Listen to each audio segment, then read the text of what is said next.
All right, hello and welcome everyone to our final session of our summer webinar series from the Financial Education Public-Private Partnership. This is session 8, talking and teaching about money. Our theme is starting the conversation today. And as you can see in the chat, I have some people who have been here with me over several weeks. Some of you have been with me for the last 8 weeks. We've spent 2 months together every Monday, and I cannot tell you how much I appreciate that.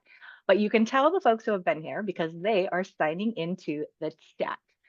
So as we move forward with our housekeeping items, I would like to say, please do sign in with your name, school, or district, and that will be the first step in the lovely Linda getting you the clock hours that you deserve. She'll tell you a little bit about that now. Linda? Thanks, Amy. So everyone will be getting 1.5 clock hours that would like those, and you do need to attend the live webinar session in order to get those clock hours. I have loaded everyone into PD Enroller for that, and I will be taking attendance probably tomorrow morning, hopefully, and assigning those clock hours to everybody's accounts. If you've been here for several sessions, it would be helpful if you could go through and look at the other sessions you attended and make sure you are getting the clock hours for all the sessions you have attended. And if not, reach out to me at the FEPPP email address, fepp@a12.wa.us. And if you have any questions, let me know. Fantastic. Thank you so much, Linda, and thank you for all your help over the last 8 weeks putting this series together. Today, I am actually joining from Olympia, Washington, where FEPP is based with the Office of the Superintendent of Public Instruction. And so our land acknowledgement today will be slightly different than I normally read, but I would like to acknowledge the Indigenous people who have stewarded this land since time immemorial and who still inhabit the area today, the Stacey Band of Indigenous people of the Squaxin Island tribe. And this is the part where I give you the brief overview of the Financial Education Public-Private Partnership. We are FEPP. We have been here in Washington State since 2004 when we were established by a legislative mandate. We have 2 responsibilities primarily. And the first is to review financial education instructional materials for high quality, diverse materials that meet our students and educators where they are. We have developed a robust clearinghouse of those resources at our website, fepp.org. We're also going to talk about a lot of those resources today towards the end of the webinar. If we're starting the conversation, we're going to give you as many low or no prep activities to do that. We also provide professional development, just like the one you're attending now, and training opportunities at no cost. And this year, we will be facilitating our second year of the SB 5720 grants, which provide non-competitive funds for increasing financial education through professional development. If that's something you're interested in, I highly recommend you check out our website or get in touch with us. All right, and this is the part where I introduce myself. Hello, my name is Amy Cleaver. I serve as the Elementary Program Supervisor for the Financial Education Public-Private Partnership. I was born and raised in Spokane, Washington. And as you can see, some of my background and experience up on this screen, but I have been sharing just a little bit about myself with each one of these sessions. And I just really wanted to focus today on the fact that I am a financial wellness work in progress. And that is a term that we have been using repetitively throughout this series is financial wellness. And that is considering finances as a part of your overall mental, physical, social, and emotional well-being, because money touches so many different parts of our lives. So I am, as I like to say, not here as a person with all of the answers, but as a former classroom educator who really could have used this development, this professional development as when I was in the classroom. I always believe in starting these conversations even when they're difficult, and I'm so excited to be able to bring that subject to you guys today. And I'm joined by my coworker, Milady Garcia. Milady?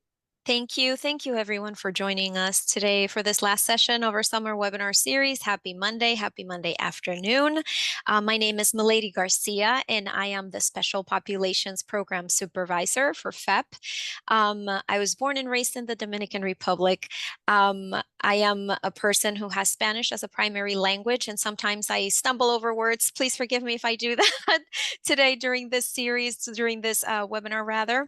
My background is in early childhood special education. I emigrated to the United States at the age of 10, lived in New York City up to October of 22. When I joined FEPP, I moved to Washington to fill this position. It was the best decision I've ever made professionally. And it's interesting because Amy was talking about how she's a work in progress, in her financial journey. And it is a journey, not a destination. It has a lot of peaks and valleys, and I have felt that too. But I've learned so much since I've joined FEPP. And I hope that you guys are the ones that have been here for the 8 weeks. Thank you so much for joining us. If this is your first time you've seen us a couple of times for this series, I hope that you've learned as much as we have learned and enjoyed putting this together. Amy, thank you for all the incredible work that you've done to put this together. It's an incredible series, and I really appreciate it. And I'm excited to be here today with you guys. Thank you. Thank you so much, lady. And we are also joined by two amazing guest speakers who are joining us from the Office of Superintendent of Public Instruction. So we're talking about starting this conversation. Let's look about ways we can do that within the organization as well. So thank you for joining us. Stacey Klim is here, and we're going to chat in just a minute. She is a foster care program supervisor with the Office of System and School Improvement. And so we're going to talk about some of those student groups who have experienced trauma, are highly mobile students, are foster students, and we are going to look at some of the myths that might be surrounding some of the lived experience of those students as it relates to financial education as well. We're also going to be joined later by Maria Muto from Secondary School Counseling Program Supervisor from the Secondary Education and Pathway Preparation Program. And she's going to be sharing a exciting crosswalk, standards crosswalk tool that I helped develop between several different content areas that might also give a great place for these conversations to begin. And since people have kind of been trickling in as we've been doing the introduction, if you have not signed in the chat, please do so just so we're able to get you the clock hours that you deserve. Okay, so we're switching it up just a little bit here. We're going to do a welcome activity that's going to be a little bit longer than some of the welcome activities we have done before. We are going to write a letter to money today. So wherever you're at, grab a piece of paper. Maybe you have a Post-it pad near you and a pen. Maybe you're just going to open up a tab.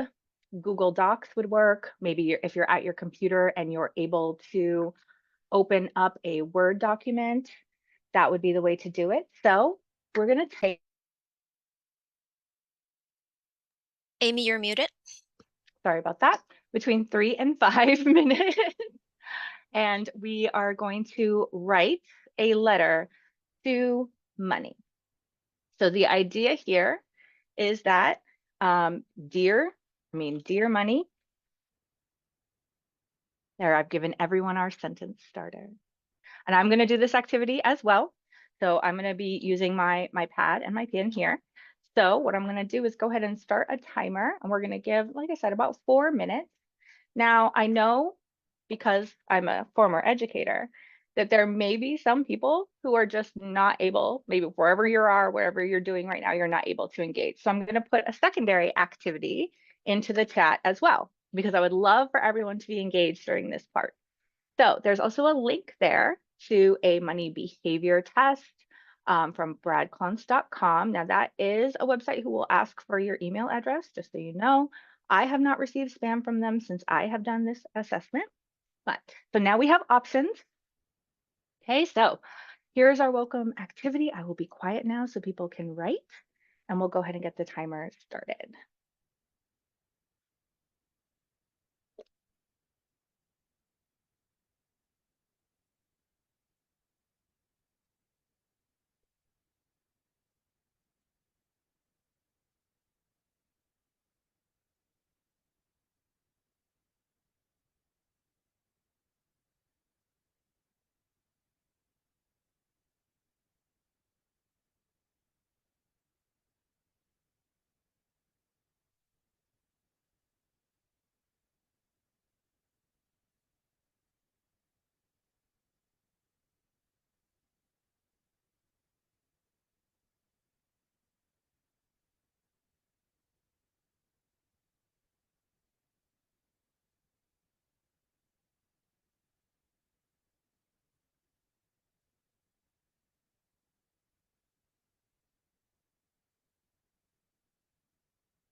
Okay, we're going to write for just about another minute. I'm going to tell you the same thing I would tell my students. If it's getting difficult, just keep writing.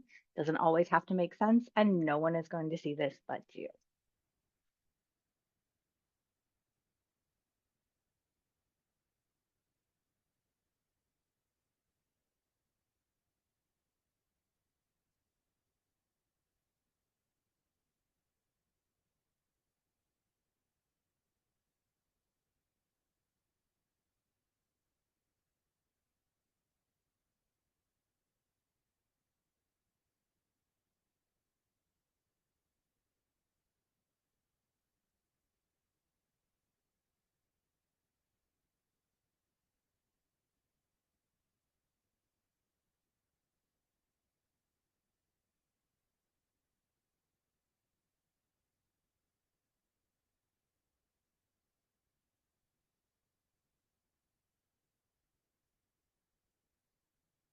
All right, so I'm going to go ahead and bring us back together now.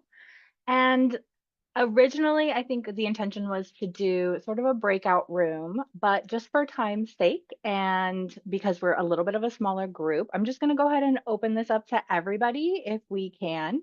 If you want to chat, you can absolutely just let us know, or if you just want to respond in the chat, that would be fantastic. But I'd be really curious to know, how was your experience personifying money? Did you personify money as, was it a friendly letter? Was it an adversarial letter? Mine, I'm not gonna lie, it became a little adversarial without me really realizing it. I'm honestly, one of my lines here is, it feels like we're working towards different goals right now, which is sort of what just came out organically. So I'd be curious to know, what was the tone of your letter? And then if you have, Carissa agrees with me. Wonderful. Rebecca is sharing that her letter was from a gratitude point of view. I love that, Rebecca. I would love to have that mindset as well. I kind of expected my letter to be a little bit more on that tone, but it started off with what a ride we have been on lately, and it kind of went from there. Well, lady, how about you? I was apologetic to money. I was like, I'm sorry, because so full disclosure, I've taken the money quiz, money personality quiz, and for a long time, I recognized that I was an avoider. And I was one of those people that thought money was evil and all of that. And that has a lot to do with how I was brought up and a lot to do with certain beliefs and values. But I've learned so much, and I realized that money's not the issue here. It was me. I was afraid of me, not money. And that kind of turned, my letter was like, hey man, I'm sorry, or lady, or Yeah. whatever you are. It's like, thing, I'm sorry. I apologize. You're okay. This was me the whole time, and I've grown since then, and we're gonna be okay. That's kind of what mine was. I love it. I think you get a lot out of this. I'm loving Angela's response in the chat. She actually gave us her first two sentences, which were, I'm writing this letter to gain a better understanding of how we can work together to achieve mutually beneficial goals. I personally feel that you are constantly working against me. I mean, within that letter, like, you've established the reason why you're writing, for one thing. That's something you can dig into a little bit. And then just this reflective opportunity to see, how am I viewing money right now at this point in my life? You guys might agree, if you did this in another month, if you did this at Christmas time, would this letter have a really different tone depending on what's happening in our lives right now? We've got Jennifer with a little bit of negativity and also apologetic. I think that is something you're going to see. Rebecca's hoping this will manifest more, and I love that. We're going to talk about financial affirmations a little bit later and how those can be really positive for us. And Patrick has an awesome positive relationship with money. It works for you as much as I work for it. I think that's fantastic. Karen also had a letter of gratitude and partnership. Latai was adversarial. I love that word. I recognize I have passed on some unhealthy patterns, yet I am housed, I eat, I drive, I travel. Oh, I completely connect to what you're saying there. Latai, I apologize if I'm mispronouncing your first name. Money, I want to have you as a partner, not an adversary. This is just wonderful. Thank you so much for diving into this activity with me and thinking about how this activity might translate into the classroom. I mean, even just depending on the age of the students you have, this could absolutely be a hilarious. But it could also be a really interesting journaling activity, a great way to build relationships and connections with your students. And as a form of self-reflection, it's always good to know, what are we bringing to the table when we're starting these conversations about money? And this is one of those activities that can kind of give you a little hint at what you are bringing to the table. All right. Thank you again so much. I really appreciate everyone's engagement.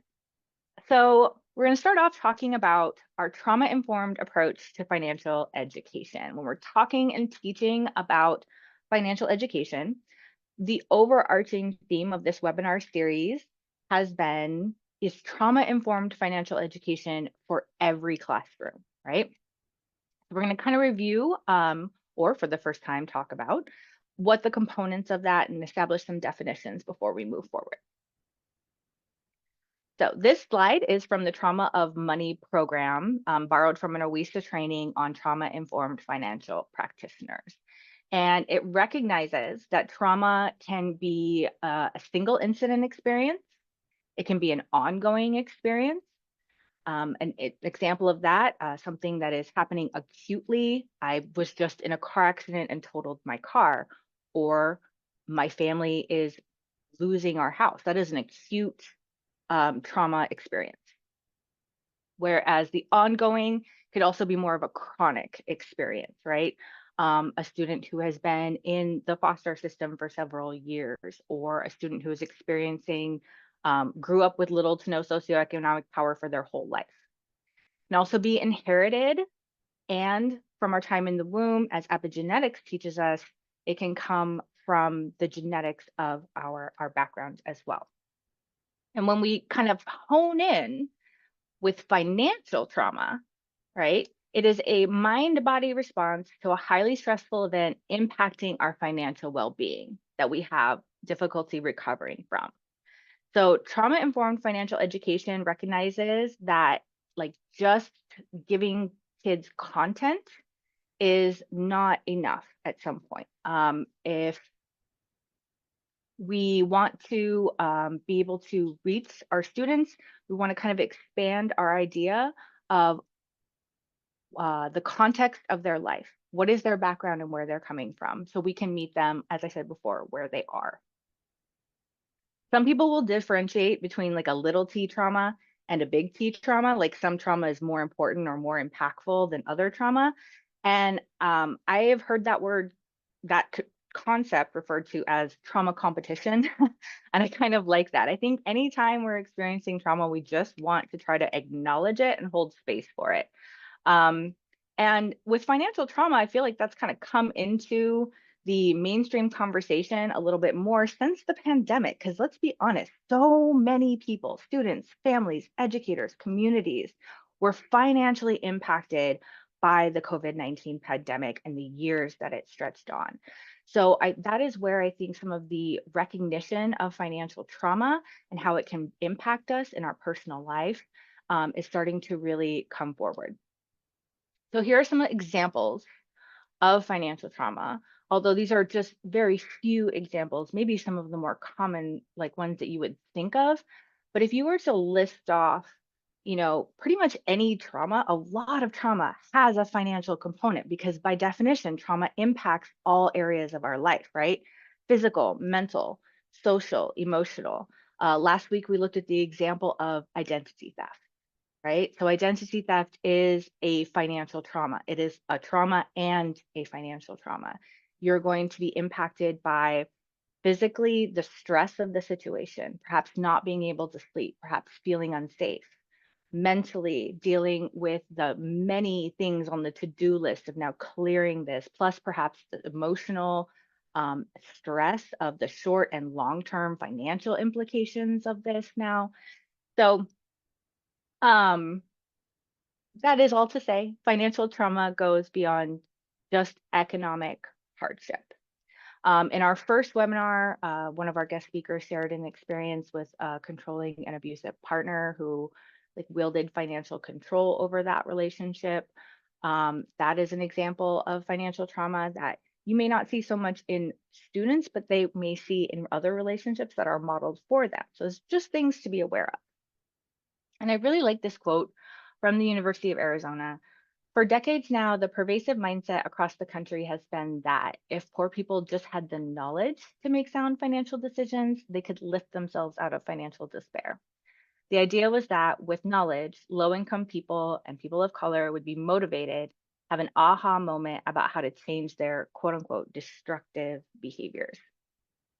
And as we kind of move forward through some of these trauma-informed approaches, we recognizing, like I said before, it's not just content. These are social and emotional behaviors that have been impacted, usually since childhood. And so we want to fold that social and emotional aspect into the financial education as well. And so we'll talk about a couple different ways that we can do that. So financial trauma in our personal lives, right? So when we have trauma around money, well, we have trauma, but we have trauma around money, there's some pretty specific ways that it can impact us. Definitely your sense of safety, because so many people's sense of safety is connected, to, can I say that? Like you have to pay for a place to live, you got to pay for food to eat. So all of these things have a financial component. Whether or not you're willing to change careers, whether you are trusting for other people, your relationships, really your ability to plan for the future is a big one we're going to talk about, and having conversation. A lot of what will stop us from starting these conversations in the first place are experiences we might have had in the past that maybe told us, I'm not good at money. I am bad at this. Why would I teach this to a student? My credit is bad. I made that mistake that one time. I was fooled, or perhaps my identity was stolen. Why would I talk about this? Why would I bring this to the students? And so just recognizing that perhaps some of that past experience is blocking from bringing these important concepts into the classroom, and having a lot of just compassion and forgiveness for ourselves, as financial wellness is a lifelong journey. And no one is expecting you to be an expert if you want to bring these concepts into your students. So along with that, I thought it'd be really handy to give some tools for self-reflection, right? So what, like I said before, what am I bringing to the table? What are some things I should know about myself that will maybe help me feel more confident when I bring this to my students? So we're going to talk first about some quizzes. So I already dropped one of the links in. I'm going to go ahead and drop both of them again. So this is just one website. Again, I used this money scripts and money behavior test during the OWISTA, trauma-informed financial practitioner training. But I feel like a lot of people love quizzes. Kind of throws us back into like those younger days. Anyone remember MySpace quizzes? I know surveys you used to do. So these are two short, easy ways of reflecting some of our past financial experiences back at ourselves. It'll give you a rated response report answer, and just give you a little bit of space to kind of reflect and look and say, okay, that's interesting. For example, when I looked at my money behavior inventory, they focus on 4 different behaviors: avoidance, focus, status, and vigilance. And I actually had pretty high, which I wouldn't have thought of, like my money avoidance can be it's pretty high. If I get stressed out about money, sometimes I will block it out and ignore it. It's easy to not look at those bills when they're coming in when you're stressed out about money. So that isn't a behavior I would want to model if I was talking about this. So it's always just good, again, to reflect and see where are some areas where I can grow, or if I want to grow.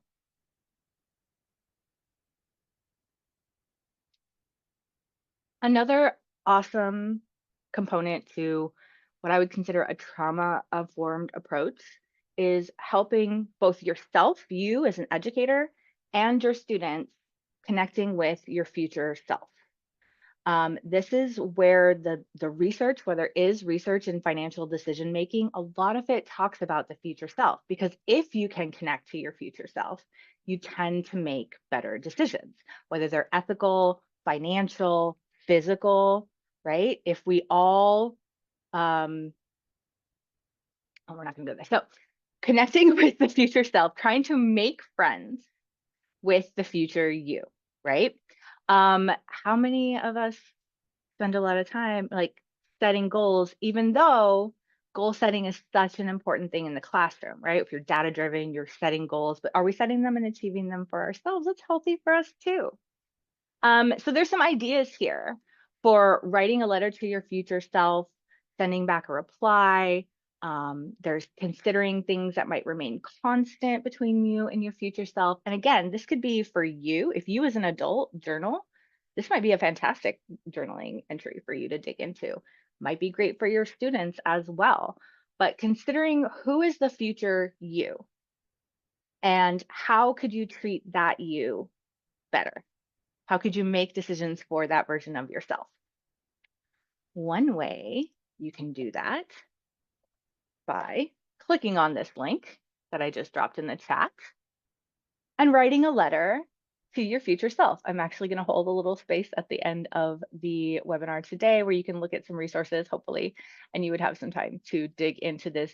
You want to write a letter to your future self, I highly recommend it. It's so fun to get them when you've forgotten about them and you don't remember it. I wrote one to myself when I left the classroom. I got it a year later. And it was actually emotional because I had forgotten the struggles that I was going through in that moment. And so to remember what I had been able to overcome was a really amazing moment for me. So this is a great tool to use it, like I said, for yourself, for your family, but also in the classroom. Some more ways you can make your friends with your future self is to visualize them. There's research behind this. If you can visualize yourself as an older person, you might be able to connect to that person more. So I would like everyone to meet older Amy. She looks shockingly like my mother, although I guess not shockingly, really.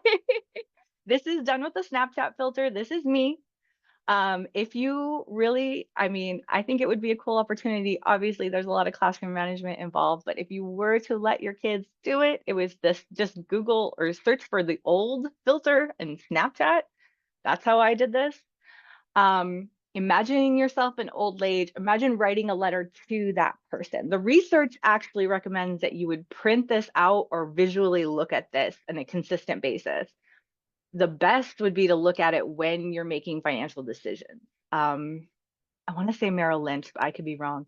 They actually took some of this research and they did an app like this with AI where their client or their customers had to look at an AI generated older version of themselves when they were accessing their accounts. And they did find that it impacted financial behavior. So whether it's finances or not, any of our students who have experienced trauma would benefit from this activity, guys. Okay. It is a really awesome way to try to connect with your future self and make a friend out of them. So that's my recommendation. Okay, so now we're going to talk about financial education for our At Promise youth. And Milady's going to come in right now. And actually, Milady, you want to start by telling us about the term At Promise, because some of us might not have heard that before. Absolutely. Thank you, Amy. So I was recently back in May. I can't believe I said recently. It's not that recent, but it's not that long ago, I guess. I was had the opportunity to attend the Institutionalized Youth Conference, and it was put on by the Institutional Education Program here in OSPI. And that's the first time I heard the term At Promise Youth. The focus of the conference was around understanding that words matter and that kids are hearing us say at risk, right? So the term At Promise is now being used instead of at risk youth because it has such a negative connotation. I mean, if a youth hears the term you're at risk, they're going to be like, well, that's it. I'm not going to make it.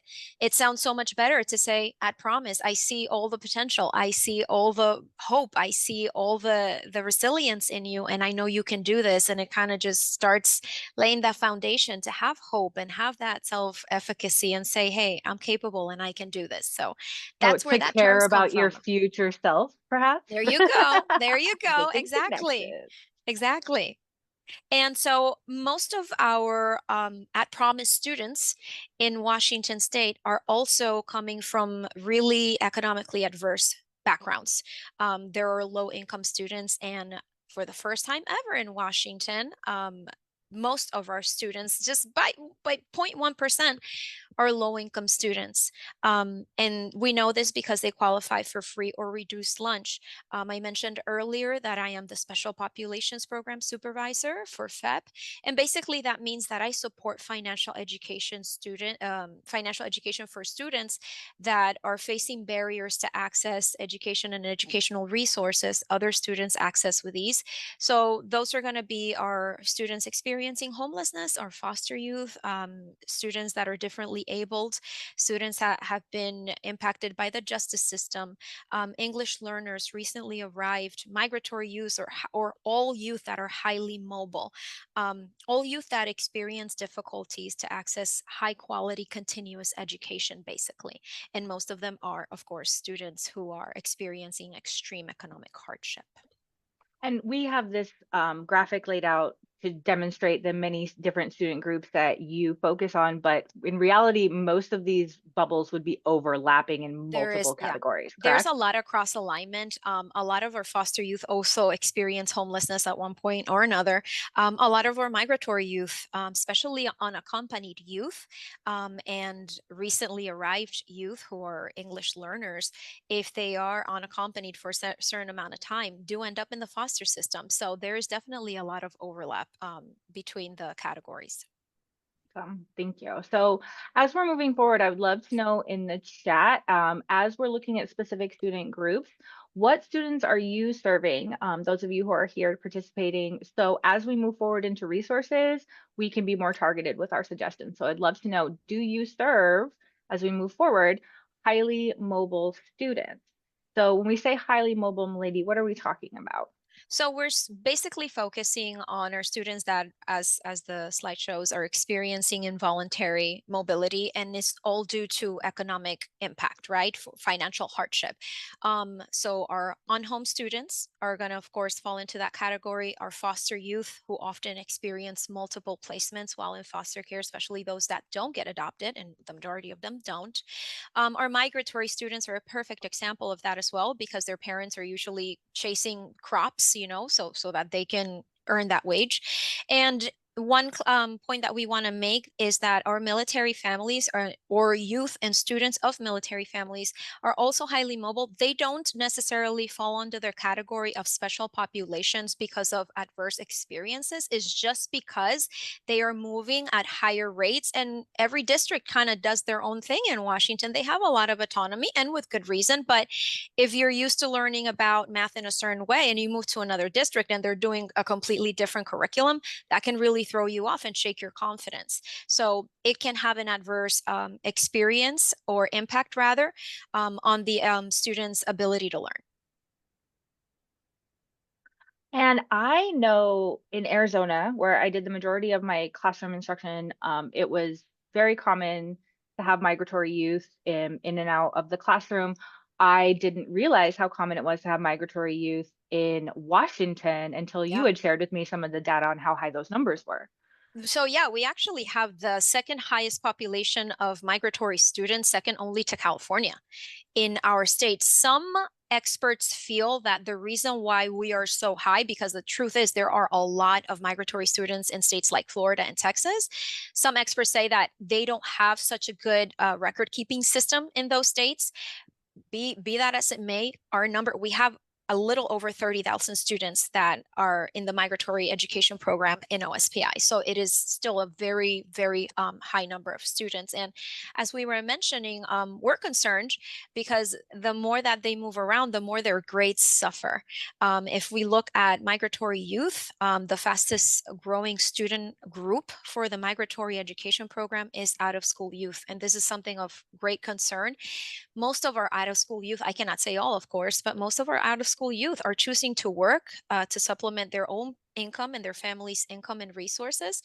And it's hard once you start earning wages and working even part-time to go back to school and focus because you're really, really tired. And their bandwidth gets smaller and smaller as they take on more responsibility. And let's not forget that for many of our migratory youth, they're also taking care of younger siblings and also being responsible for other, duties and chores at home.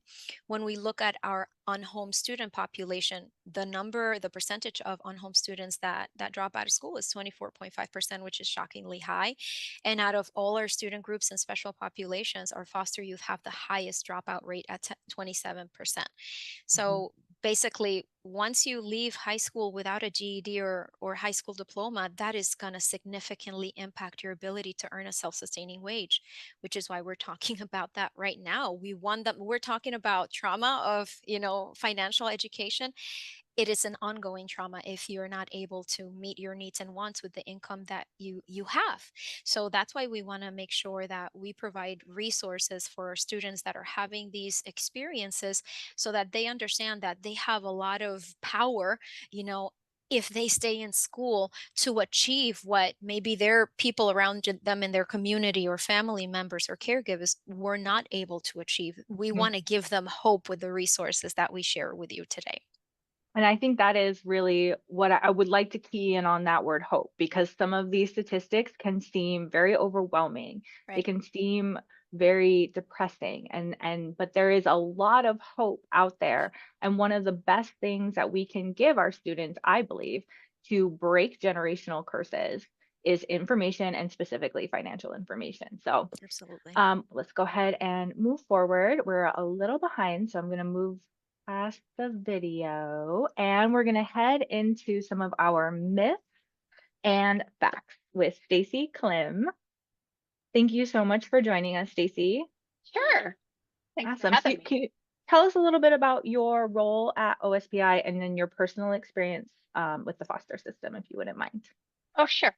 So I am the Foster Care Program Supervisor at OSPI, and we have every school district is supposed to have a foster care liaison who kind of oversees our students in foster care. And then every school building has a building point of contact. So I provide guidance and training and technical assistance to our school districts to help them navigate some of these really unique situations with our foster care youth. Personally, I am a former foster parent. People say foster failure, but I say foster winner because we adopted our daughter out of foster care when she was 11. She came to us at 8.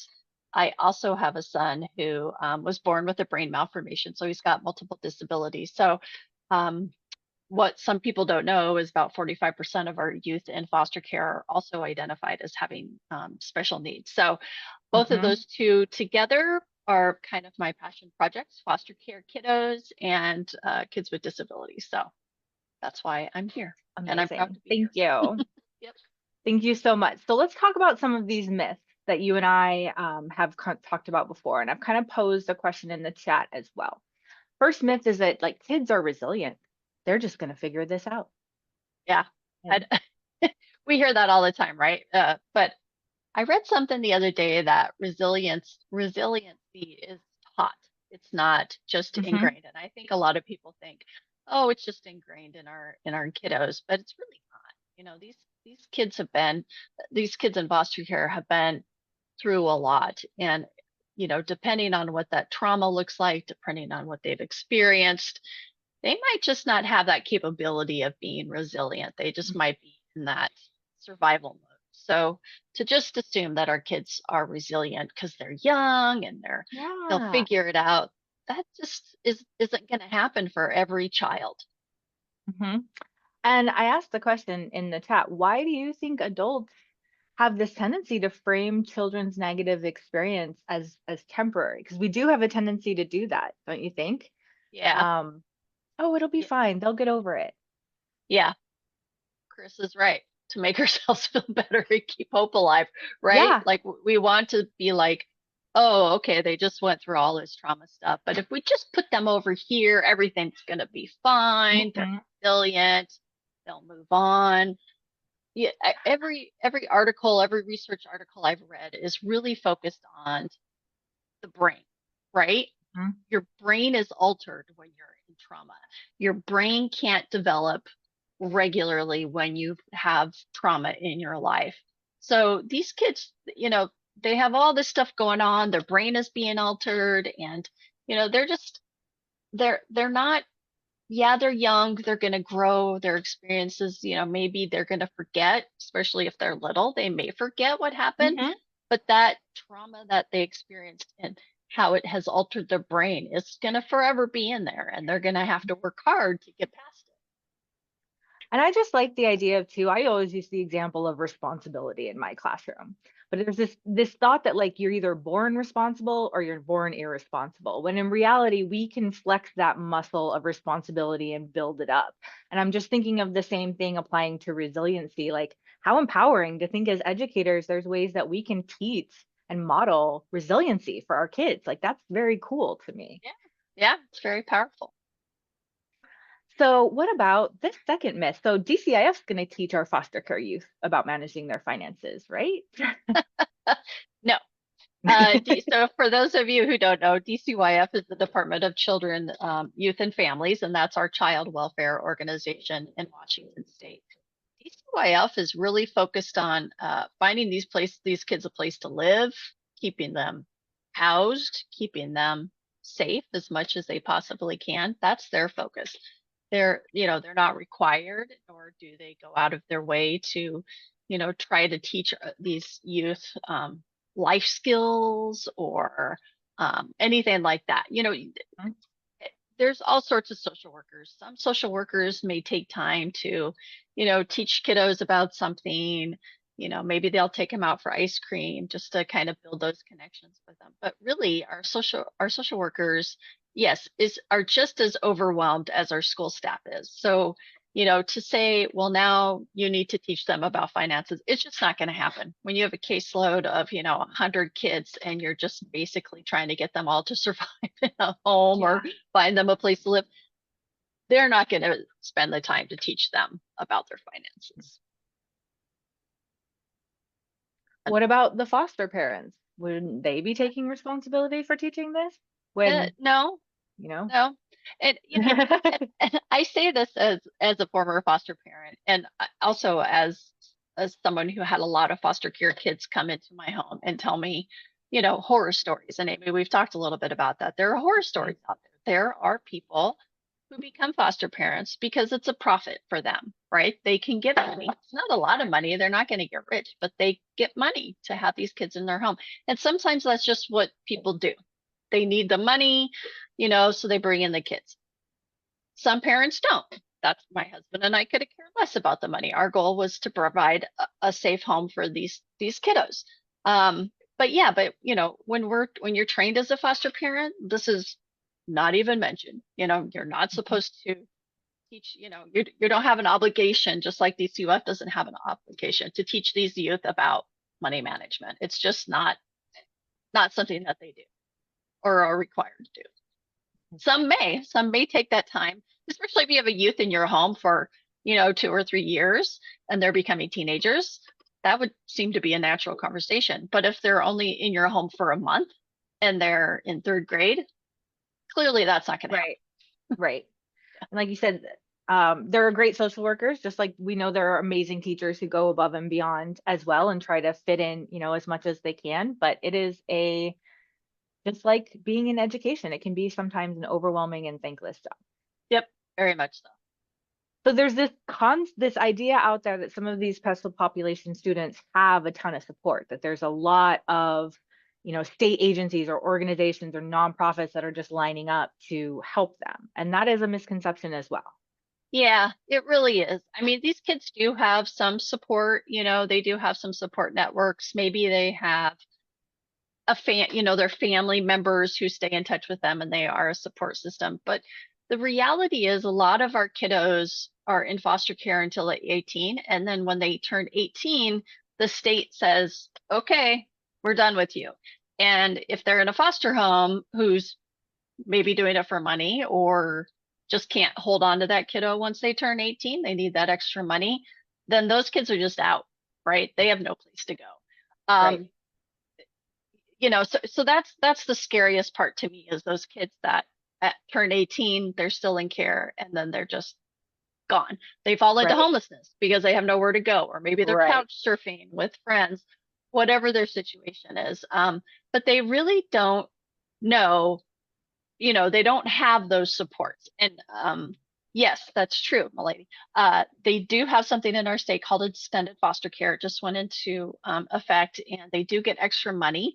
The youth gets the money and they can give it to the foster home and say, hey, help me. I'll give you my money if I can stay here.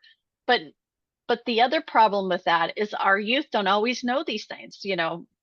Number one, they don't have the supports, and number two, they don't know the supports that they have because they don't know to ask. And unless they have someone who's a real advocate for them in their life, maybe they have a CASA, or now they have attorneys.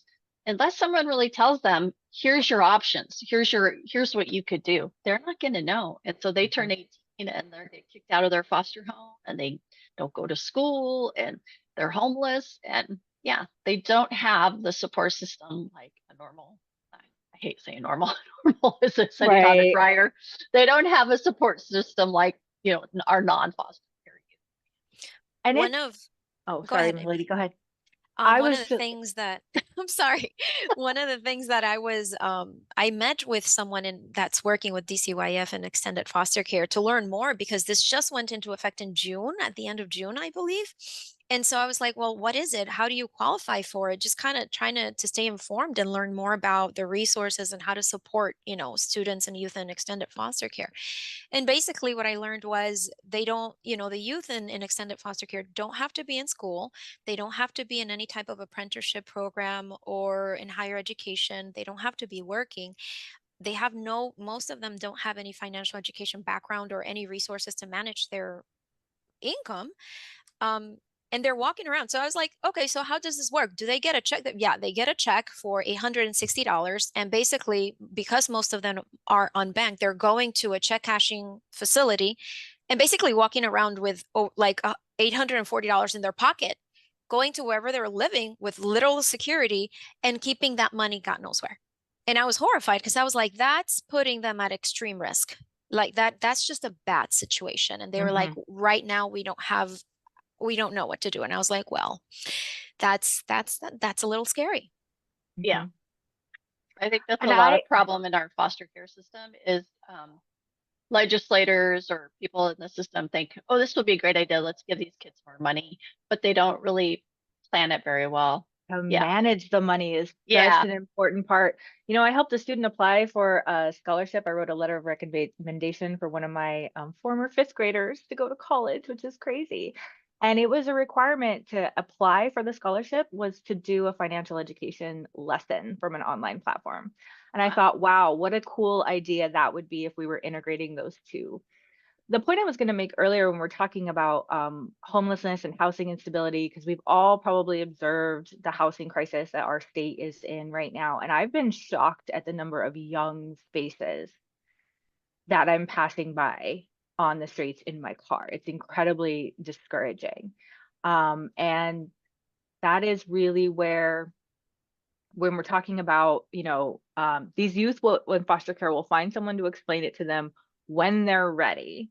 Or really, you could say any kid, any special populations kid, any kid will find someone to explain it to them when they're ready. That's usually when they're getting ready to enter adulthood, when these things start to feel real and it matters.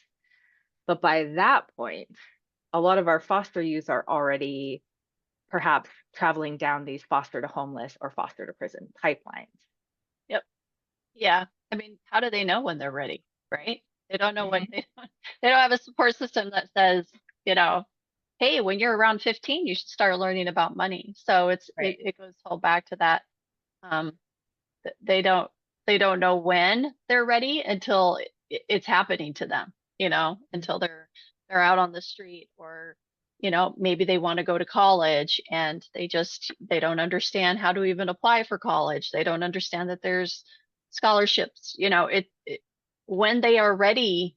When are we all ready? When are any of us ready? Yeah. Yeah, yeah, there's no definite, oh, when you're 15 you should learn, there's that.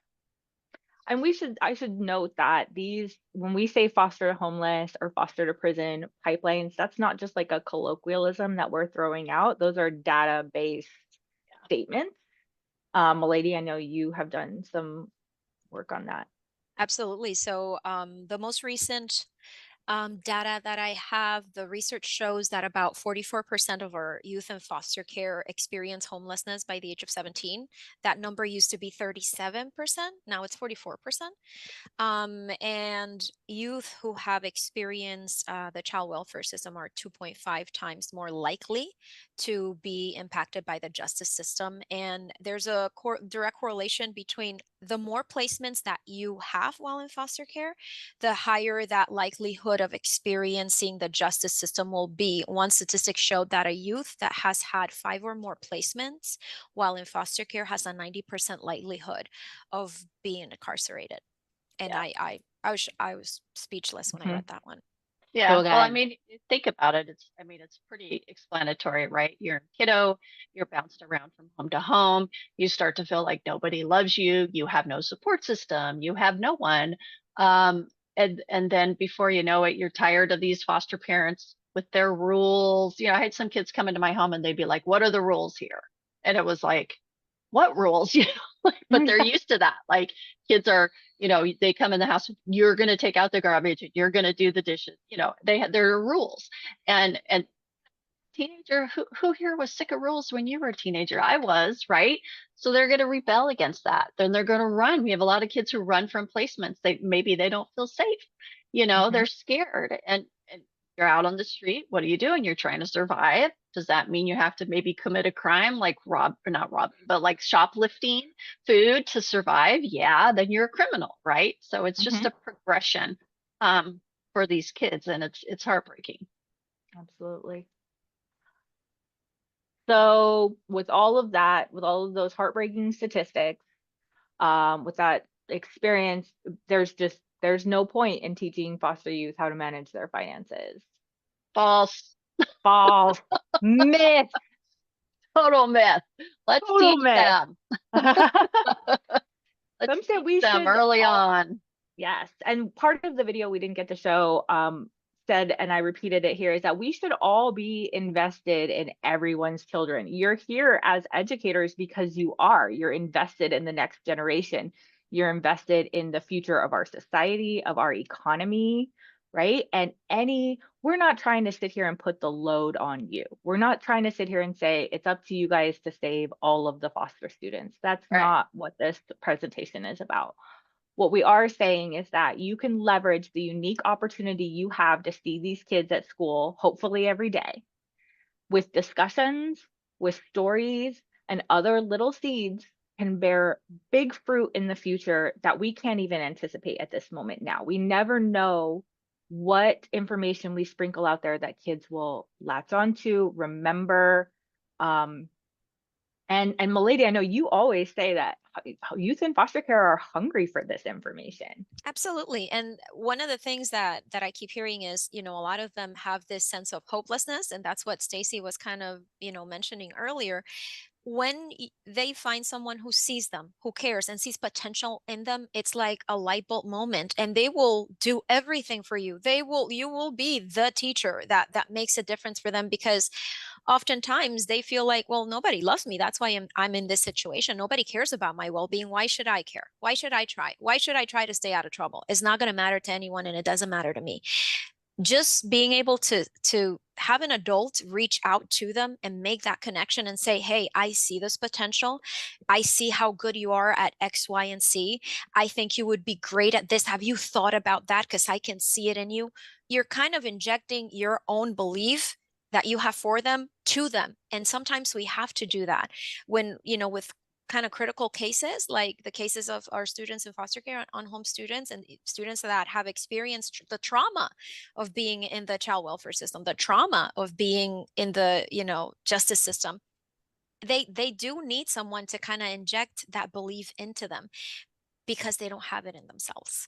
So it is absolutely essential for us to do that part and just continue to see the potential and not see them as problem students because they're acting a certain way or because we can't quite figure out how to engage them. We hope that, today's webinar, you find some resources and approaches that you feel motivated to try in the classroom, because we know that they can make a significant difference in students' lives. Absolutely. Stacey, anything else you wanted to say as we kind of wrap up the conversation? No, I think Awesome. lady just said is perfect.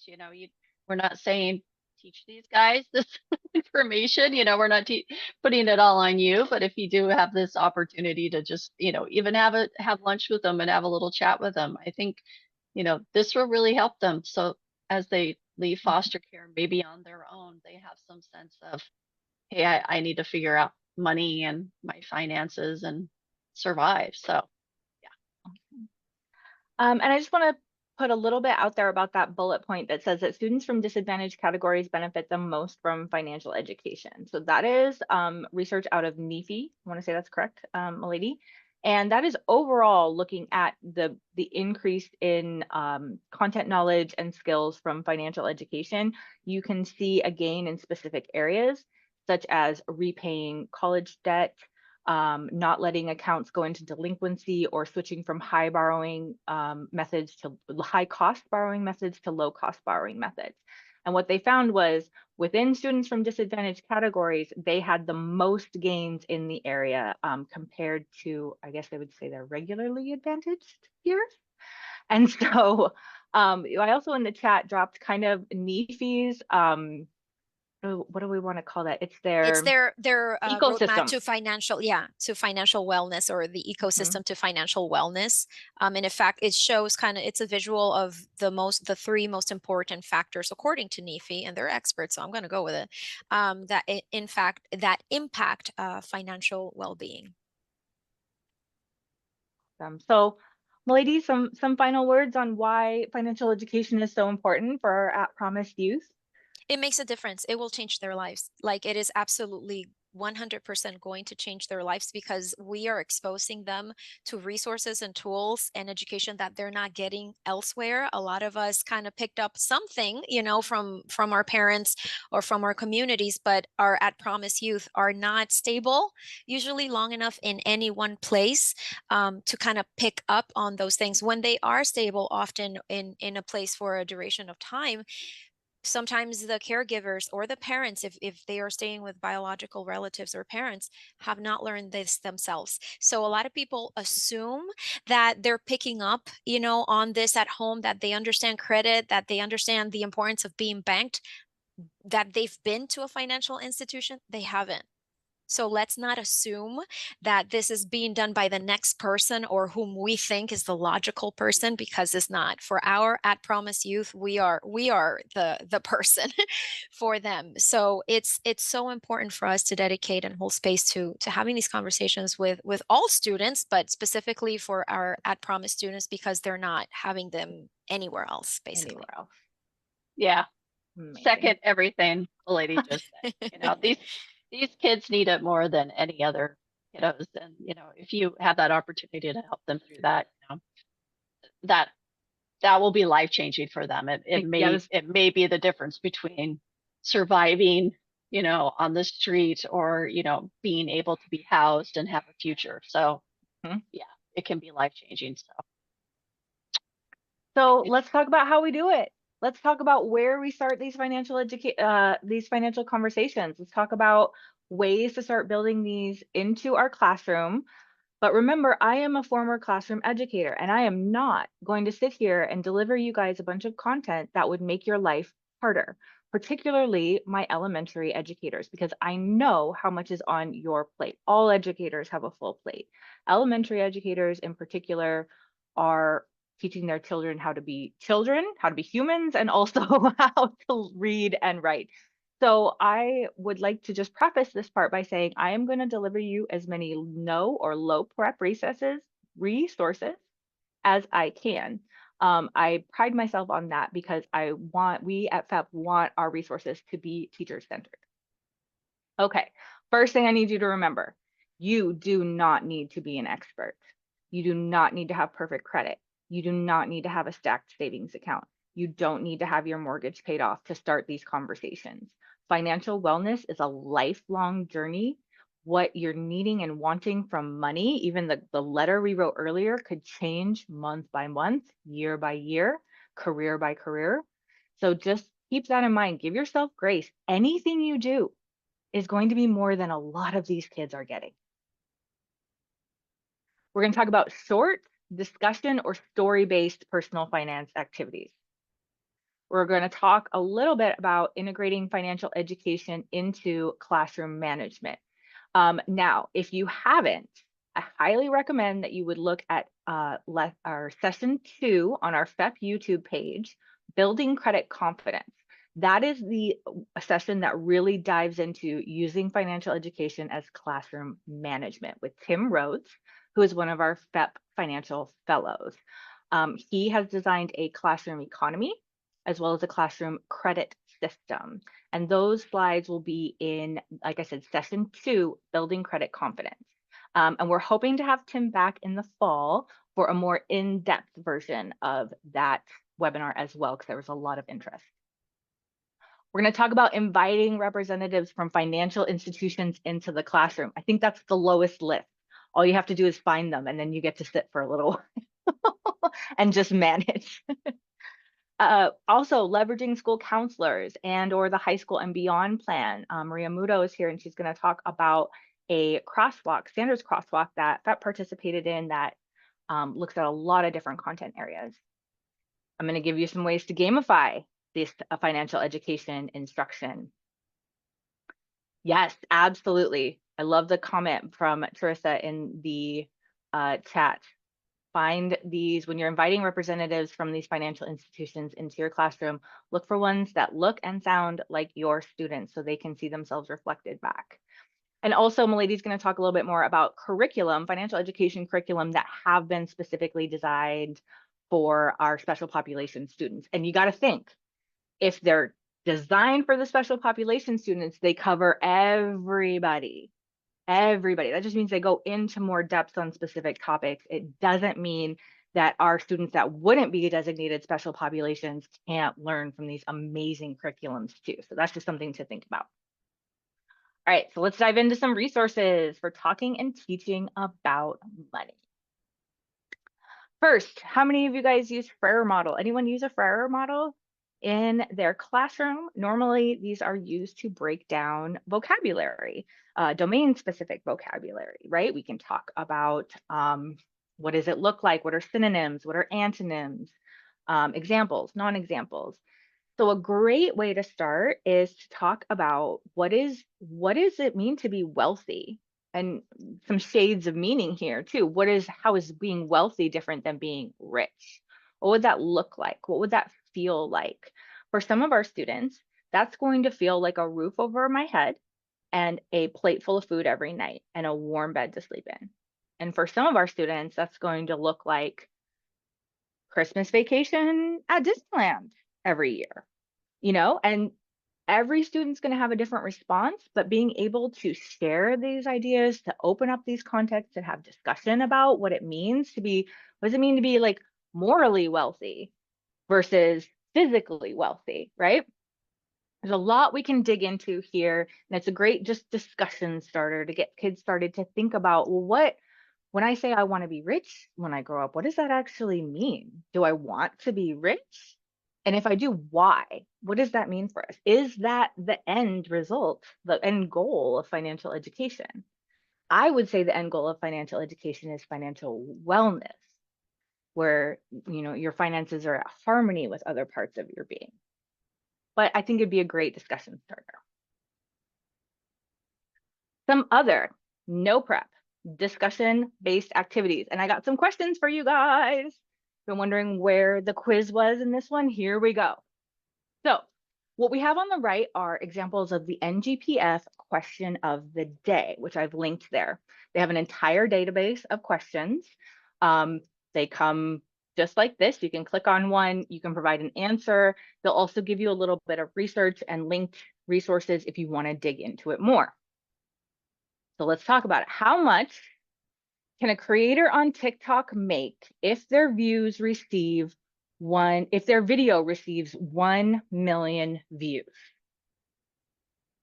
Okay, so how much can a creator on TikTok make if their video receives 1 million views? I would love answers, guesses in the chat. While you are thinking about that and typing your answer in, I'll also mention FinCap Fridays, which is also linked here. And that stands for Financial Capability FinCap Fridays.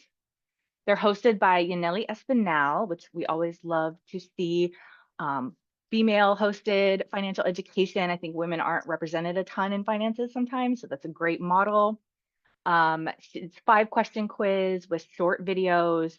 They say they energize classrooms and engage students through current events. So it is, if something's in the news, they're going to come out with a FinCap Friday about it pretty quickly. So those are they're literally no prep. You can print out, they give you slideshows you can pop up. And they are you do have to sign up for an account, I will say, but other than that, you can take this directly to your screen and lead a bell ringer with a financial education discussion. I love this. I love this. Okay. Oh, here we go. There's my answer. Did it pop up? Answer. Between $20 and $40 or 2 to 4 cents per 1,000 views. This is not something that I knew. Okay. Yes. 2 to 4 cents per 1,000 views. There's great math in there. As a math teacher, you got to love that. But also, should be shocking for some of these kids, because how many of us, when we say, have you thought about what you want to do as a career? Have you thought about what might make you happy as a job when you grow up? I'm going to be an influencer. I'm going to be a YouTuber. Well, that is not a direct link to wealth. That's just something to keep in mind. What percentage of college graduates work in their field of study? I'm going to go ahead and just throw the answer out there for you guys on this one. 46%. This is something that we should also be teaching our students. Is it worth it? Did Amy make a good decision going to a private 4-year university to get a teaching degree? Right now, considering the amount of my tuition and looking at where I chose to teach, which was Arizona, that was not a sustainable repayment choice for me, right? So this is just something to think about.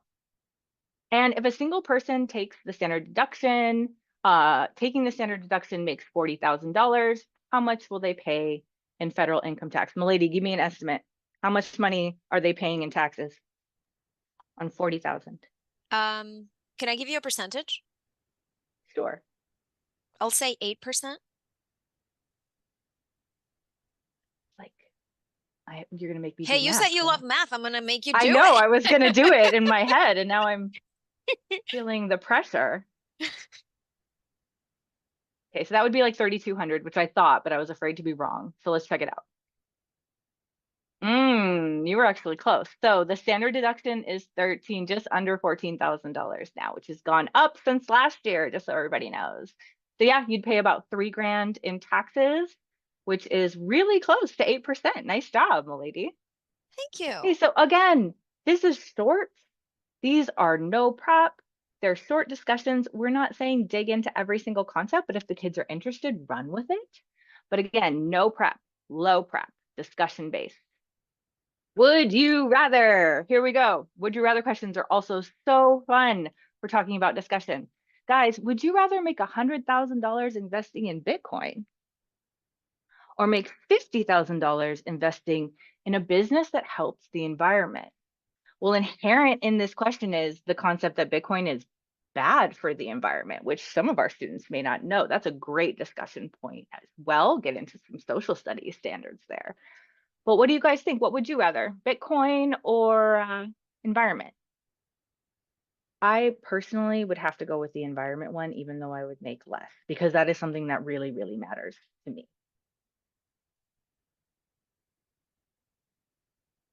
Environment.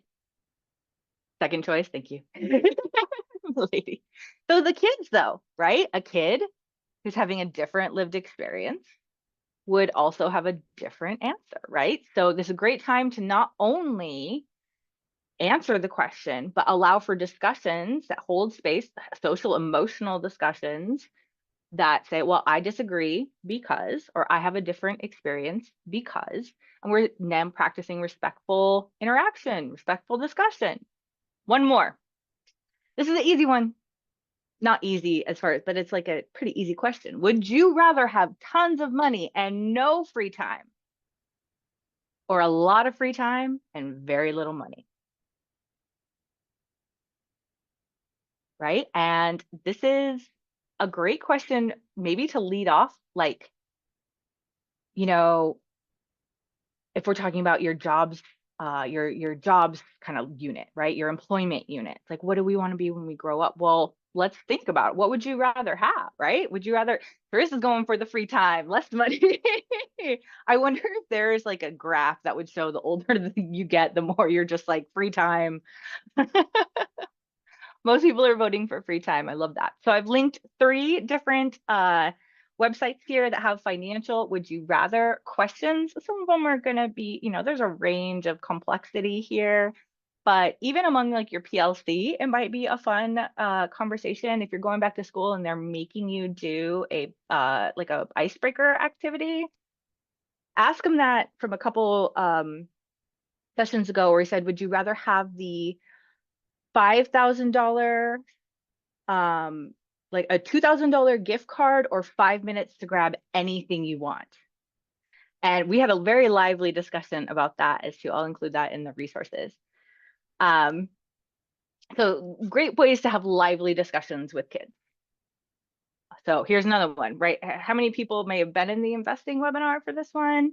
Would you rather have a penny that doubles in every day, it doubles in value every day for 1 month, or $1 million right now? Okay. And I think as adults, some of us who maybe know math, understand the idea of compounding, we would say the penny, because we understand, the magic of compounding interest. But let's put ourselves in the mentality of like maybe a student who is experiencing some financial issue, some financial trauma, who again, maybe struggles to put food on the table or is working to help support the family. They might take that $1 million right now, right? And there's a valid, good reason why they would. So that's why I think this is so rich for discussion, this question. So you can, on an elementary level, you can just leave it at the math, right? Just look at the magic of doubling every single day for a month. If you wanted to dig into it more, I have linked this website that has a podcast and a text that references the original fable this came from, which is the grain of rice fable out of India. According to this website, if I'm wrong, I apologize. And introduces the rule of 72. It links out to that as well. And then, the cell discussion, which is not popping up, is how can we understand the other point of view, right? What factors might make someone say, I need the $1 million right now? Is there a loser in this game, right? So just having the students practice conversations that hold space for different lived experience, that's cultural competence. That's asking them to engage in a culture other than their own, whether it's that socioeconomic status can be represented as culture. So that's another great activity. There's a lot of math you can pop in with that one too. Next, I get to talk about the stories-based discussion. This is our financial education library, the FEPPP Financial Education Library. It is a curated collection of 30 titles with personal finance or economic themes. We currently have 30 titles. By the end of, I don't know about time frame, within the next few months, we should have 52 titles, meaning a book for every week in the year, and an opportunity to talk about personal finance or economics once a year, or once a week. We encourage cultural competence by centering culturally responsive titles in this library. I really would like to believe that every student could find a representation of themselves in one of the protagonists or authors within this collection. We try to feature a range of family dynamics, lived experiences, races, cultures in both the authors and in the protagonists, like I said. So there's wonderful stories here that cover a range of personal finance topics. We also have the Estantería de Libros en Español, our Spanish bookshelves, which look like this. If you are teaching in a dual language environment, these are fantastic books available in English and in Spanish as well. And libraries are great, books are wonderful, but sometimes access can be an issue. Why, if your library doesn't have the book, you can't do the lesson, right? Except when it comes to the FEPPP Financial Library, because as you can see here, we have found, and I'm actually going to skip ahead, we have found read alouds, YouTube read alouds, free open source read alouds for every single title in the library, as well as Spanish bilingual read alouds in our Spanish bookshelf, right? So if your student is maybe not at grade level reading, if they are not at English proficient, they are still able to engage with these stories. Now, the stories themselves can just come up with, like a bike like Sergio's. Ruben feels like he's the only kid without a bike, right? Ruben's a great kid from a really loving family, but they can't afford a bike for his birthday. And at the corner grocery store, he sees a dollar bill fall out of a woman's purse and he pockets it. And then he gets home and he realizes it's $100 bill. It's not a one, it's 100. This is enough to get Ruben the bike that he wants, the bike just like his friend Sergio. So he wouldn't have to walk while Sergio rides. But his family is a needs family, and he knows that missing that $100 is going to be a big deal. And so Sergio has a decision to make. These are fantastic opportunities. They dig into great, stories, but also have that personal finance theme. I created 2 resources to go with each of the titles in the library. The first one is meant to be digital, and it is a resource guide. That's where you're going to find the link to the free online read aloud. They're also going to have some CEL and financial education standards alignment on the home page, which you see here. And I collected all of the open source instructional materials that already existed about these books, and I linked them directly onto these resource guides. So you could find a discussion guide, lesson plans, cross-curricular resources. There's really a one-stop shop. So we have a FEPPP fellow who used a story, Hidden Figures, the true story of 4 Black women and the space race. That's one of the titles in our library. And the students actually were so into the story that she ended up using some of these links and like a vocabulary activity and a writing activity that we had linked to. And she kind of just extended the learning for the whole week because the kids were into the content. So that's kind of the idea, is that these resource guides make it possible to do that. Then I have a read aloud. We use the word resource too much here. This is a read aloud resource. This is meant to be for an in-person, like we're going to have a discussion. Maybe we're looking at the book, maybe we're watching the video, but we're just going to have a led discussion after this, touching on ELA standards and financial education. That's where you'd find the discussion questions here. So also with financial education and economics vocabulary, just to have those set vocabulary terms with easy student-friendly definitions. I made that was important to me. So again, these are just small ways low prep activities to start building up these conversations wherever you can fit them in your classroom. The next thing was to be inviting these financial institutions into the classroom, right? So when you're thinking about financial activities, kind of sector, there's a lot of jobs here that we're exposing students to, maybe for the first time. Jobs in banking, small business, insurance, investing, real estate, right? So we're doing double duty here. We're teaching them about perspective, the real world of the day-to-day of this job. What does it mean to do this job?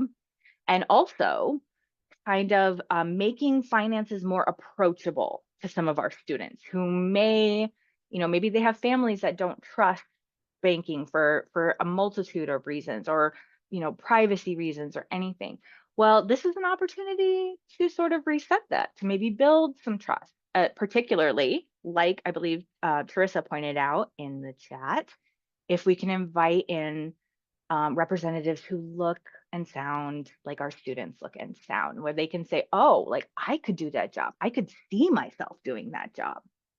And we know, like perhaps with some of like our foster youth, like we were talking about earlier, they might not have the exposure, just the life experience to be exposed to the different opportunities that are out there. So to me, this is a multitude of win-wins when you're inviting people in. Again, it's a low lift once you get there. Also, it encourages our kids to get banked, because I will never stop saying this. Over almost 1.5 million Washingtonians, our friends and neighbors and community members, are unbanked or underbanked, meaning they just do not have access to the same financial services that banked people do. And it costs them money. Milady, what do you say? It's expensive to be broke.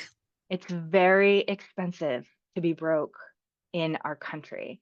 And when you look at the positives as far as preventing identity theft, the positives ahead of safety and security, it is a huge, huge positive for our students if we can encourage them to get banked. It is one of the single most powerful things they can do to break some of these economic trends and achieve mobility, as far as financial mobility and economic mobility.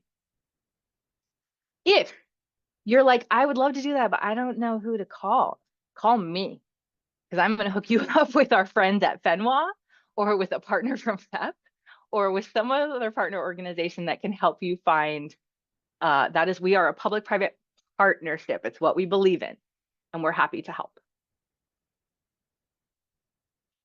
Gamifying personal finance. I love this because we can fit this in anywhere, right? It can be a center, it can be a math center, it can be, free time. So what I went ahead and did was linked 5 of our favorite games that gamify personal finance in different ways. Our friends at the stock market game, we're here for session 5 on the YouTube channel. Now, the stock market game has like a $20 cost associated with the year, but if you sign up, and there is a game starting in October, if you sign up, there is a button you can click for a scholarship. So this can also be a free resource, just so you guys know. NGPF Arcade is fantastic. My favorite is Muddy Magic. It took me 3 days to beat that game. I'm not kidding. I played it every day for 3 days in the morning, because I was like, this should be a thing. I had to try several different budgeting strategies to get it to work. And when I did, I felt extremely accomplished. So something to keep in mind. We love Financial Soccer from FIFA and Visa because it comes in so many different languages. I want to say, what, 12? About 12 or 13, yep. Nova Financial Lab is great for the younger learners too. Well, it's a high school, middle school, high school, but it can also be applied, I think, to some younger learners, because you're taking care of a pet through 3 mini games as you're learning about financial education. And then, Milady, do you want to talk about Spending Frenzy briefly? Sure. So Spending Frenzy is a simulation. And basically it starts off by, and it was developed by the First Nations Development Institute. This is a native-owned, native-developed resource. And basically this is a simulation where students get $30,000 and they have to allocate resources for buying furniture, getting a house or apartment, transportation, all the needs, right? And some wants, they have choices. And the one caveat is they have to have money to put in a savings account. That is absolutely something they must do. And I was able to participate in a training where this resource, the spending frenzy, was part of the training, and it was so much fun. And even as adults, you sometimes, because the other thing is they give you life happen cards, and you don't know what it's going to be, but you're going to get Oh, one of them because it's true. Life happens. It's not it like does. if you're going to have an unexpected, unforeseen expense, it's when it's going to happen, so it makes it very realistic. It's also a lot of fun. We had some kids that were the children of the participants in the training were in there, and they had so much fun. It's a great simulation if you can do it. Amazing. All right. And Maria has been here so patiently waiting to talk to us and share our resource. Hello, Maria. How are you? I'm doing well. How are you doing? I'm doing great. Thank you so much for being here. Yeah, of course. Maria is here to talk a little bit about a learning standards crosswalk. And while she's talking, I'm going to drop the link in the chat so you guys can begin exploring that. But Maria, do you want to kind of explain where this idea came from and how you see it being used? Yeah, of course. Thank you for this opportunity. Oh, I'm so Oops, sorry. You sorry got about muted that. somehow. I did. It's okay. I've totally done that too it could have been me pressing buttons. I do accidentally press buttons a lot.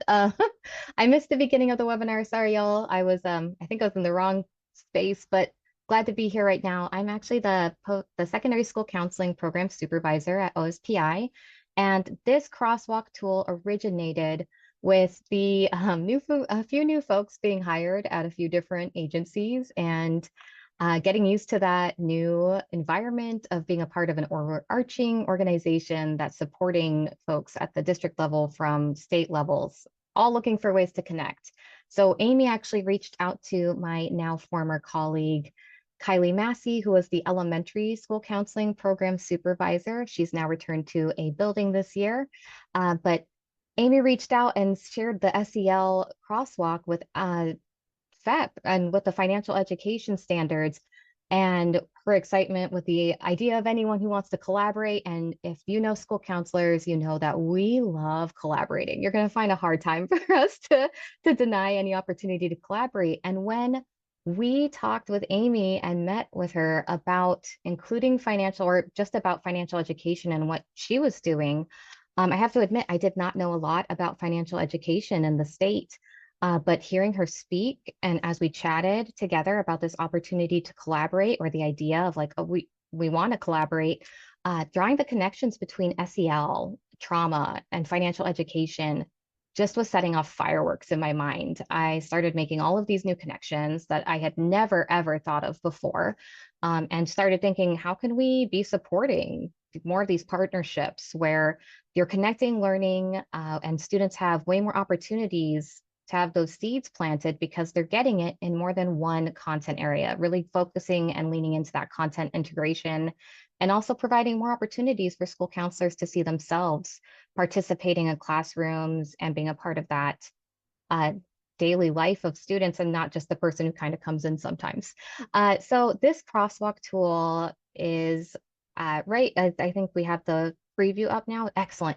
So we ended up crosswalking it with SEL, ASCA, which is for school counselors, that's our national standards, and then doing health and PE in addition to financial education, because those were some other ideas we got for places where creative collaboration creates a lot of opportunity for partnership and allowing these students to make connections in new ways. So if you look here, you can see that we have banded it. ASCA and SEL aren't banded in the beginning, but we are separating them out to follow what the financial education standards are, as well as the health and PE. So this is meant to be a tool that folks can look and see across the way. I am looking at SEL. We know our school is focusing on SEL this year. We want to focus on this specific thing. And we want to see how we can connect it to these other, what other areas can we partner on? Where can we find collaboration areas that maybe we haven't thought of before. And then if you skip to the next page, there's two of those that's broken into elementary and secondary. And then we have one that's more for folks who maybe you don't need to know the exact standard, but you just want to see where you can start making those connections, where you can start talking to other folks and see, wow, look how much overlap there is. Look how much you're connecting to all these same standards. And how can we start making those same connections for students? I do want to draw attention to the fact that this is not across the board crosswalk, because it turns out financial education standards, PE standards, and health standards are all up for review and renewal, and they could all change really shortly. So we are anticipating that and not sinking a ton of time of that into now, but we wanted to make sure that this tool is available. I really just wanted to say that this is providing more opportunities for that collaboration and helping students take what they learn and put it into new contexts and put it more into having a whole child and infusing the joy and the passion that they have. Because maybe they don't understand math when you're doing it in math, but they'll understand math when you're talking about FIFA, because that's what I dropped in my son math. He's way more into it when he's talking about player stats than when he's talking about just doing straight math problems.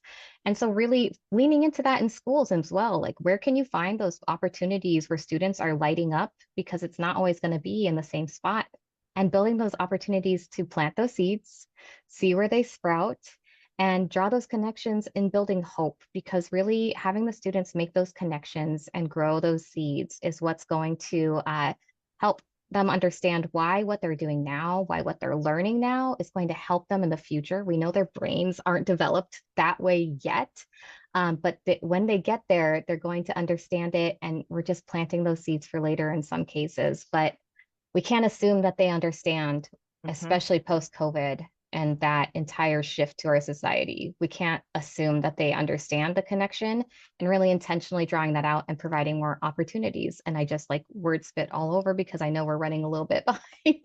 Oh, no, it's fantastic. Thank you so much for being here. And thank you again for your patience. And I know timing wise, we are a little pressed, but thank you so much, Maria, for the opportunity to collaborate with you. And I hope that this just reflects to our participants our commitment to working with our partner programs in OSPI and really approaching this from the holistic point of view, the overall wellness of our students and our communities. And I just appreciate that. And because it is a little bit over, I'm going to move through these last slides really quickly. Milady is available, and her email, she'll pop her email into the chat in case anybody is curious about these two curriculums, which are specifically designed for special population students.